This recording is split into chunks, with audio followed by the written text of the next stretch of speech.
Do you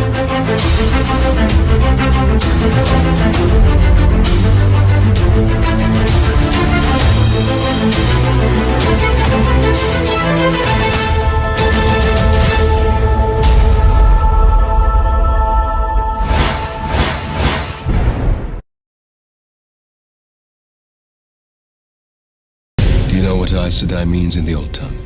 I swear to speak no word that is not true, to make no weapon with which one person may kill another, and never to use the one power as a weapon. I guess we can start with, what was that? Which part? All of it. I guess you can start with the things that you're like not okay with. Like when they mentioned Matt went back to the darkness, I took a peek at you and like, yeah, I don't think that's how it really happened, did it? So here's the information you need to know, okay? Yeah. So Matt in the book holds onto the dagger for 3 or 4 books, okay? And in that time, he gets mean. He gets angry. He gets... actually, when I say he gets mean, that's the best way to put it. Like, in the beginning of the book, he's almost exactly as he shows. In the book, he's this lighthearted rogue, essentially. I bet you can picture a lot of those, right? Yeah. Where he's always talking about, you know what I really would like with... I want to go to the bar. I want to order a couple of drinks. And when the servings girls walk past, I want to watch as they do. I want to watch them coming at me, and I want to watch them leaving. And if they'll allow me, I really want them to sit on my lap. Oh my god. Like, he's that kind of... That's how it starts. Okay? Okay. And then he gets mean. He's slow, like... In 4 books, you have a lot of time, right?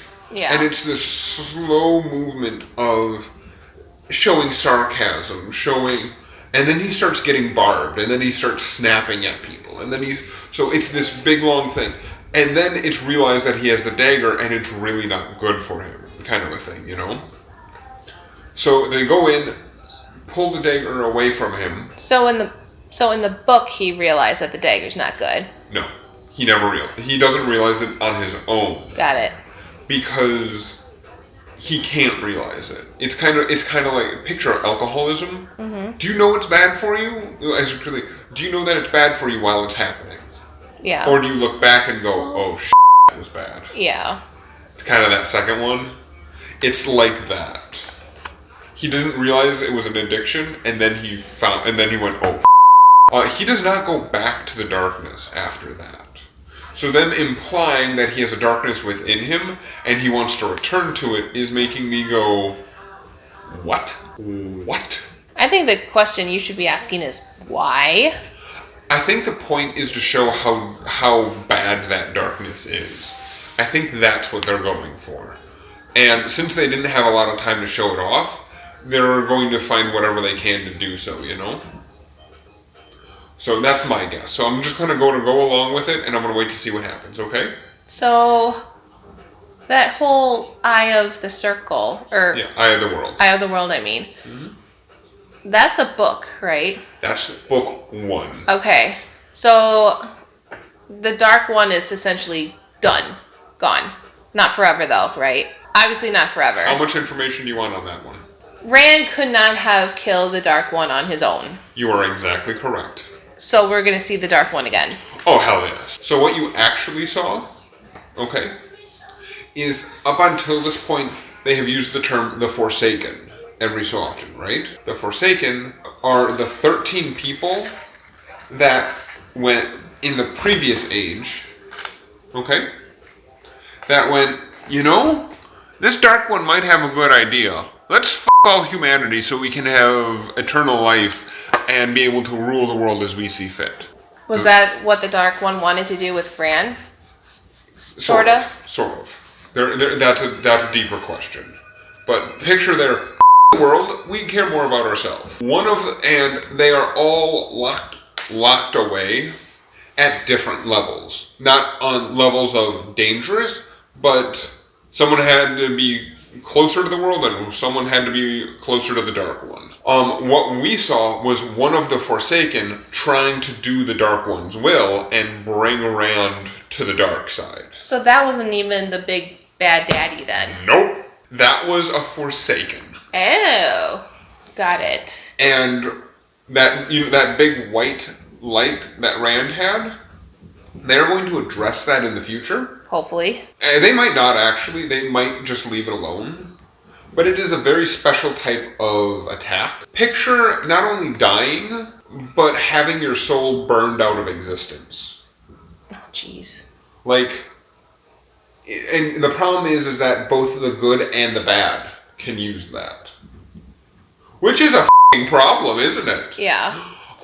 That's the best example. But that type of attack burns your soul out of existence. And depending on how strong it is, it burns it not just this way, but this way too. Is picture someone comes up and stabs you. Okay? You are dying. I, being the mad mother I am, burn him out of existence with as much power as I can manage. All of a sudden you weren't stabbed because I burned him out of existence for all future events and all past events. So they're not even like a thought to anything. Yep.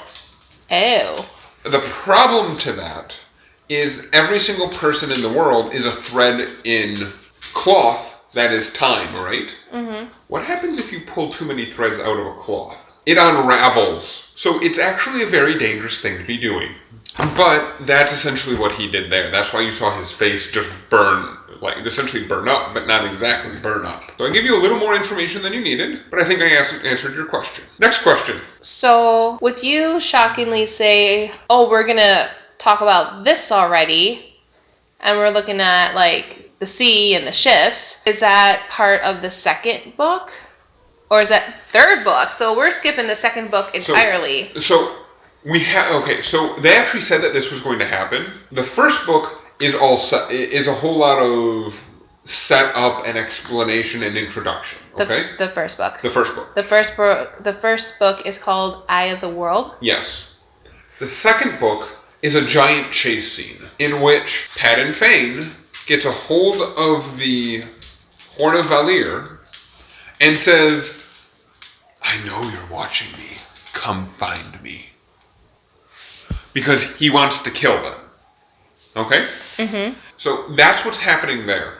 And actually, quite frankly, I'm not going to say you could skip book 2 because book 2 is a great book. Okay? But book 2 doesn't have this happened and it's amazing kind of a thing, you know? As they have done, cut out a lot of book 2, move it into book 1 and 3, and move 3 into book 4. Okay? Okay. So what they did is they mixed together book 1 and 2, and they actually even touched 3. Because at the very end of book 2, Rand goes away on his own. Rand runs away from everyone. But in that part, he doesn't know, he's not quite accepting he's the Dragon Reborn. He's already doing that. So they're doing a point of saying, okay, let's be quite honest. There are 14 books in the entire series. Mm-hmm. Technically 15 if you want to include the prequel. Do we have enough time to do this? No. Let's cut out what needs to be. Let's cut out what doesn't matter. Let's speed some things up because this is a visual media. It's better to show and not tell, right? So Matt returning to the Dark One, returning to Shadar Logoth, is an attempt to allude to the fact that he's going to have memory issues, most likely. Okay? Rand is. Oh, Matt, you said. Matt is going to start having memory issues because of how close to the Dark One he gets. That's probably what's going to happen. Okay? Mm-hmm. But he shouldn't turn to the dark completely. He just shouldn't. Okay? Does that explain a lot? So they're adding a lot of points in early on here, but show not tell moment. And at the very end, it's kind of brought up, and then at the end of it, something happens, and we start seeing these ships toward the end of book 2, kind of a thing. And so they're bringing that in already and showing us in season 1 so that we can be curious about it, you know? Mm-hmm. They aren't just a plot point and goes away. They are a huge part of the story and actually has with something that is, with stuff that is connected to the devil, one of the most evil things I've seen in literature. Like, it is just messed up. So, that end scene that, like, final moment with those five girls, like, performing the cast. Yeah. So, the one, I can never catch her name. I never caught her name. So, she was, like, the main one with all that armor. Yeah. She was the one previously that in the book she was an Aes Sedai, but in the show she's not. Correct. So how did she get that much power? So much power that her and Nynaeve and the others burnt their entire faces out. How? So a lot of question there, right? Yeah. That's a case of show not tell. Okay. So she was pulled out of. So she never became an Aes Sedai because she wasn't strong enough, right? So what's happening there is a thing that women can do called linking. Actually, all magic users can use it, but there's more. There's nuance there that I'm not going to worry about right now. Okay, but they can. It's called linking. And what it means is it's not additive, it's more something else. It's never quite really explained. And let's say you have 20 points of magic, okay? Mm-hmm. And I have 10 points of magic. And you and I link. If I have the beginning of the link, you don't actually get to use magic right now. I get to use it all. I get to use 30 points of magic. If not more, possibly. If there's multiple people in the link, no one else gets to use magic, but I get to use the magic. Or whoever is at the beginning of the link. Okay? So the benefit to that, so there's a lot of things that go along with that. One of the big things that it was doing there is showing how strong magic can be. And because she destroyed an entire army on her own, right? That is actually so they haven't been exactly accurate, in my opinion, of how strong magic users are, because they're actually higher than what they've been showing, but I think it's a case of budget, and if they keep everyone at the same ratio, it doesn't really matter, you know? So that's what's happening there. So she essentially told all of them how to start it, and then she pushed her way through them to use their magic. So they can't really use their magic at all then. They're batteries. It was all her. They were batteries. The thing about linking is it's not additive, okay? So one with 10, 10, 10, and 10, all linking together don't give you 40. It's actually more. They never actually explain how it works, but it is essentially said that it's more I'm going to guess it's more cumulative. So 10, 10, 10 might give you 40 because you have all these people together agreeing that they will give one person their power. So for whatever weird reason in the book, well, surprise, that's going to give you 40, 50, or 60. It's going to give you more because all these people are agreeing on it. Okay? Mm-hmm. It's probably closer to cumulative, multiplicative, or exponential. Multiplicative means, so assume that everyone in there has 10 power, okay? And there's 4 people. If you add them all together, it's going to give you 40 power, right? Okay. If it's multiplicative, 4 times, it would be actually more, actually multiplicative and exponential. Think, okay, 40 added together, now there's 4 of them, multiply that 40 by 4, which gives you 160. That's a lot, isn't it? Yeah. But exponential is, think, 10 times 10 is 100. 100 times 10 is 1,000.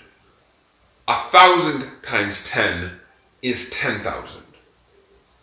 That got big quick, didn't it? I don't think it's exponential because that amount, when the max amount that you can get is 13. And at that point, they do make a lot of point. It's more the cumulative, where it's like add them all together, then multiply by how many is together. Okay? Mm-hmm. And that's what's happening. What happens in the book is if you pull past more than you can have, they actually make the point of saying it's pleasure, it's so much pleasure, it's so much goodness, it's so much right that it actually starts hurting. So think about, so you really like sweet, right? Sweet food, right? Sorry. You know how sweet food tastes, right? Mm-hmm. Is there a point that it gets too sweet? And then can you imagine what happened if it got sweeter than that? And then what happened if it got sweeter than that? And then what if it got even sweeter? Like, and it goes like that kind of a thing, you know? Yeah.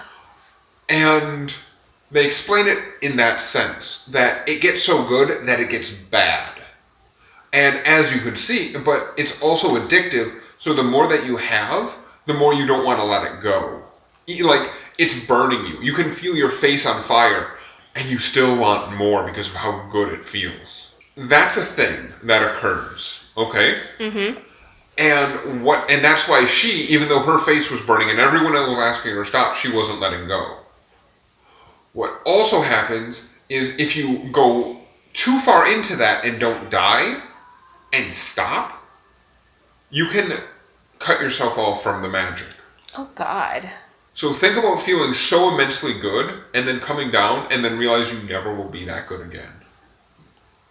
That sucks. Yeah. But there's also the point that they say that some people will burn themselves out and kill themselves. So they've taken the term burn yourself out and said, you know what, just to let people know how terrible this is, let's make it an actual physical event. So all these people getting burned out, their eyes and all this, that doesn't actually happen, but for the visual sake of making people understand of how bad this is, they did it that way. Okay? Okay. That never occurred in the book, but that's a case of show don't tell, and I'm okay with it. Okay? Mm-hmm. Because quite a bit of that did happen. Just not some of it. Okay? So with that, do you think that explains why some of the fans are not okay with the show? Fans can go themselves. Just like the fans for Star Wars. Shut up, sit down, you're not directing, they are, and they did a better job than you could have. Quite frankly, it might not be absolutely word for word, moment for moment, but it shouldn't be. Good directors know how to cut the bullshit out that's in books and only keep the important parts. The people who did this had a longtime fan that's been trying to do it for years, and the current author of the new books working together to write the script. They can do it. It's doing good. The costuming, the design, everything that they're doing so far is getting a full-on pass by me. There are low moments, in my opinion, might be a C+. Their best moments are 10 for 10. 100%. No fault. So what are you expecting to happen in the next season? So can I give you a name for the ships? Yes. This is going to annoy the out of you, by the way. Oh, God.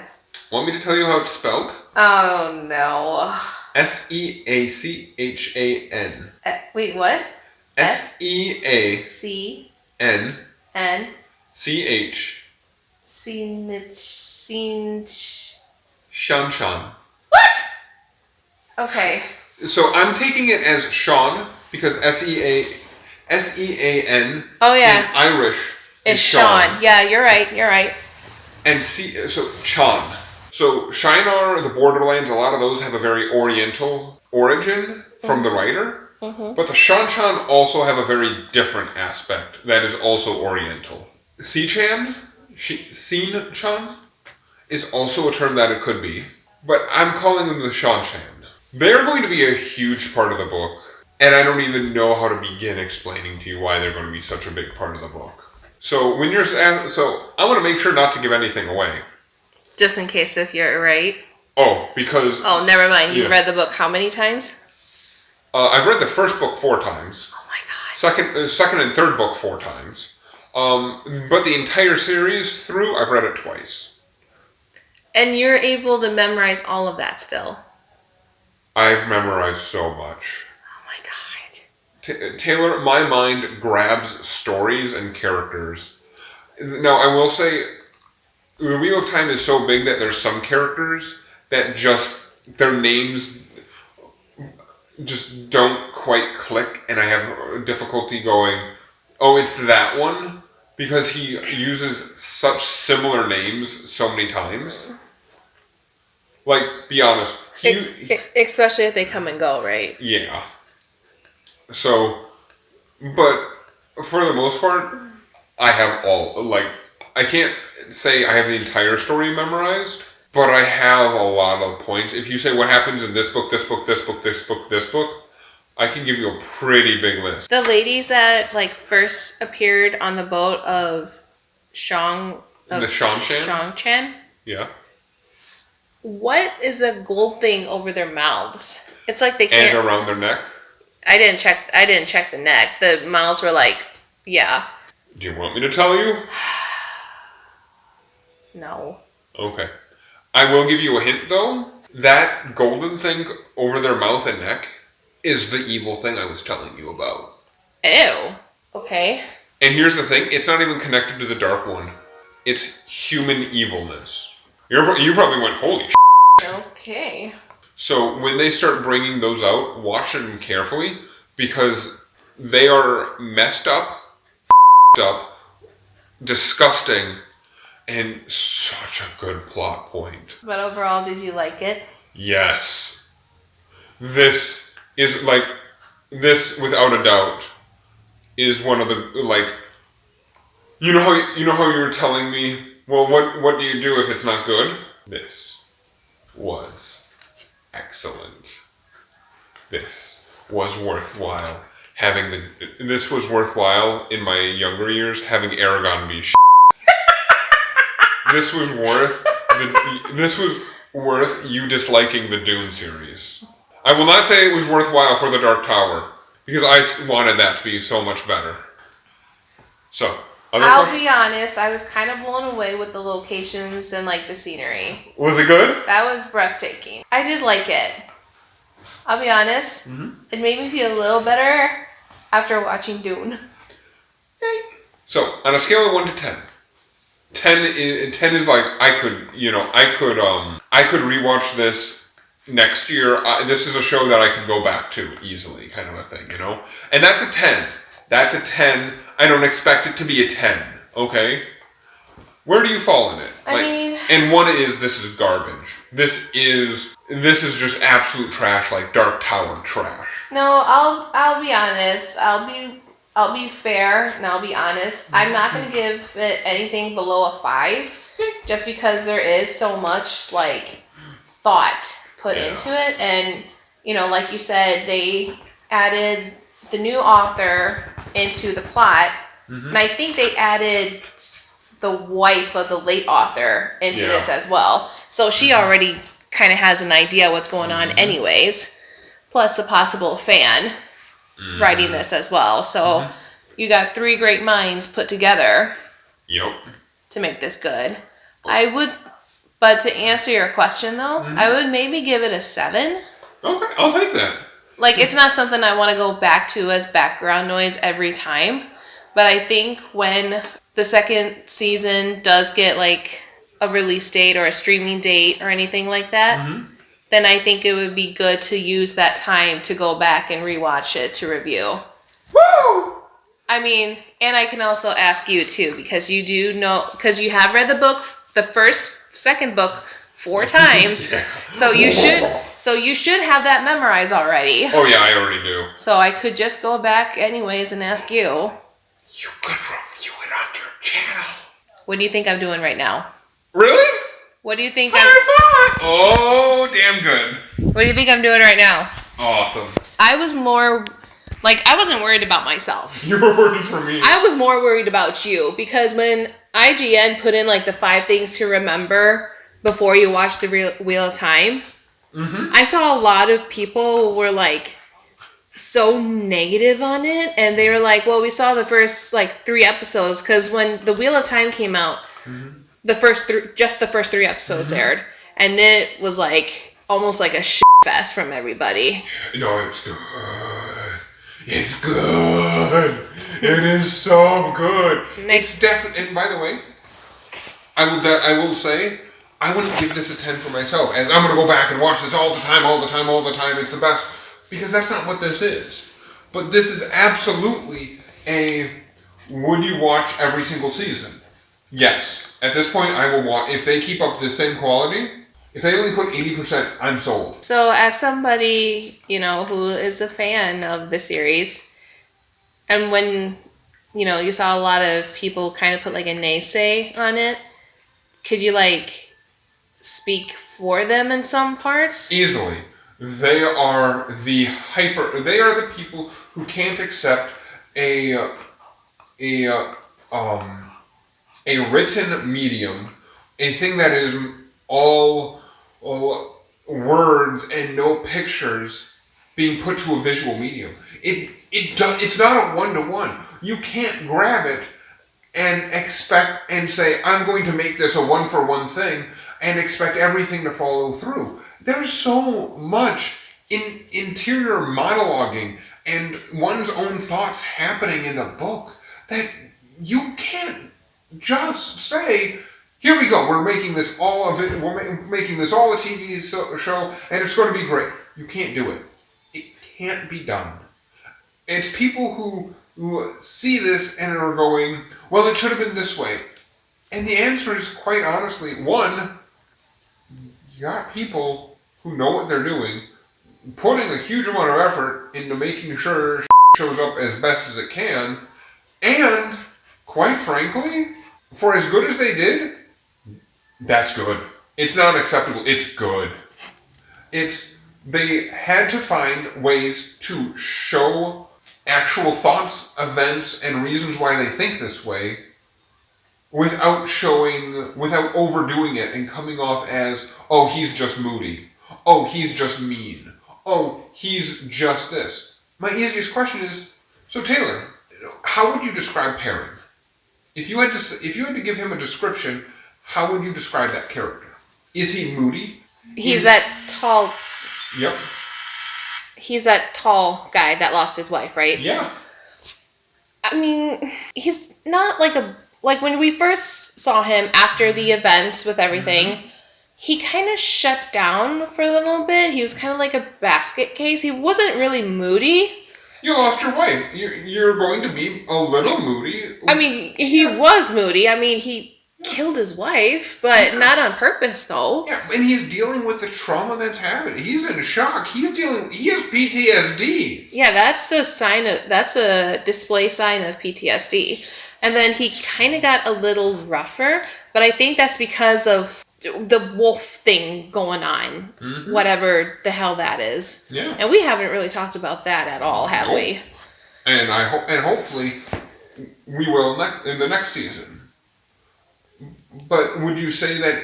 And I'm going to ask you loaded questions and try to get you to answer the way I want. So, but I don't know how else to do this without taking an extra 30 minutes.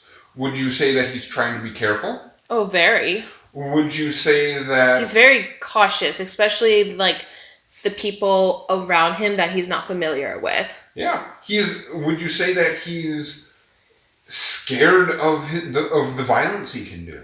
Yeah, because of what happened to him. Exactly. Would you say that he loves his friends? Sure. Would you say that he was probably a loving husband? Yeah, I can see it. So that is all things that they are trying to, that come out in his inner monologue. So in the movie, they couldn't, in the TV series, in any kind of visual media, you can't have monologue. It's not that you can't have it, but the amount that it would occur in the series would make him come out as sullen and a drab and boring. What they did is they went, how can we show this in a more visual media. And I want to keep using that term, but that's why they're doing it, is because that all comes out in a different way that can't be shown. Well, they found a way to show it. I mean, there's issues in a various few other points, but one of the other ones is Nynaeve. Would you say she's kind of an angry person? Very. Would you say she's passionate? Sure. Would you say she's caring? Very. Would you say she's motherly? Opinionated? Very opinionated. That again all comes out. For her comes out in much more blatant and shown areas, but the caring and compassionate and the thoughtfulness is more monologued, is more interior or shown through other people, and they're showing her off well. Now, honestly, she actually was more angry in the books at this point, but it's a visual media. You can only go too far without making her seem like a bitch. Mm-hmm. And they're doing well. There's things that they're changing, but you can't just, in a series so dedicated to pulling and extending things out, you gotta take each season that they're making and put it against what amount of time that they have. They've hinted that they might have enough stuff for 8 seasons or so. But what if they get canceled earlier?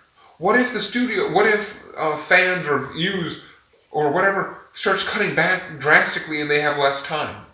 They're moving as fast as they realistically can while staying true to the source material. They're doing a good job. Nothing so far has been pulled away. Actually, quite frankly, at the entire end of the series that you get in the books is still 100% possible without any kind of BS or they'll have to seriously work around that one or any kind of garbage like that. It's the end, and almost all the plot points are still directly in line of what they're doing. That's all I got. I monologued for long on that one. Are there things like you kind of agree with what they did or no? Everything. I agree with everything so far. Until they come around and say, well, this is what this is leading into. So far, I don't agree with some of the points, but I'm not going to say what they are yet. Because they're steps in a path. Well, if the path still ends at the same meaningful conclusion, doesn't matter how you got there. I'll be honest, I was kind of surprised in the scene with Maureen and Suan? The Amarylline Sea? Yeah. Uh-huh. In Suan's room, oh, okay. And I know at first you were like, whoa. Wait, and then you retrace, and I could see the wheels turn in your mind, in your head. Mm-hmm. You went back into the book at that moment, and you're like, okay, that makes sense now. Yeah, it's implied in the book. So the author, nothing is actually ever explicitly said. He tended to use terms like bed friends. They were just bed friends. And bed friends is totally different than friends with benefits. I mean, totally no. But could they have been, dating or emotionally connected in other ways? Totally. And actually, in some cases, it's just friends with benefits. But it's implied, it's used, and said that they could, and alluded to, and honestly, it's distinctly possible. I'll take it.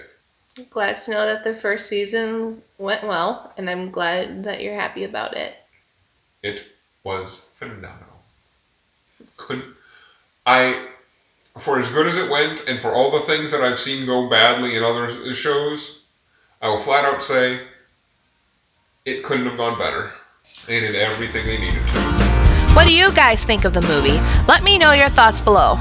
Like this video, subscribe to Cyntillating Reviews, help me make it grow. I want to see something come out of this. Share this video too. It would be nice to see what other people think of this film also.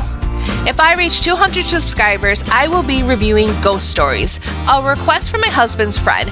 Ghost Stories is an unusual anime, and it's not just the story that's unusual. Japan, it did okay, but in America, it earned its profits. Want to know why? Help me get to 200 subscribers and I'll tell you why. If you want to see me outside of YouTube, I also have a TikTok, Twitter, Instagram, and a page on Facebook, so where I'll be posting updates and upcoming content. So much has happened and we are now living in a pandemic world.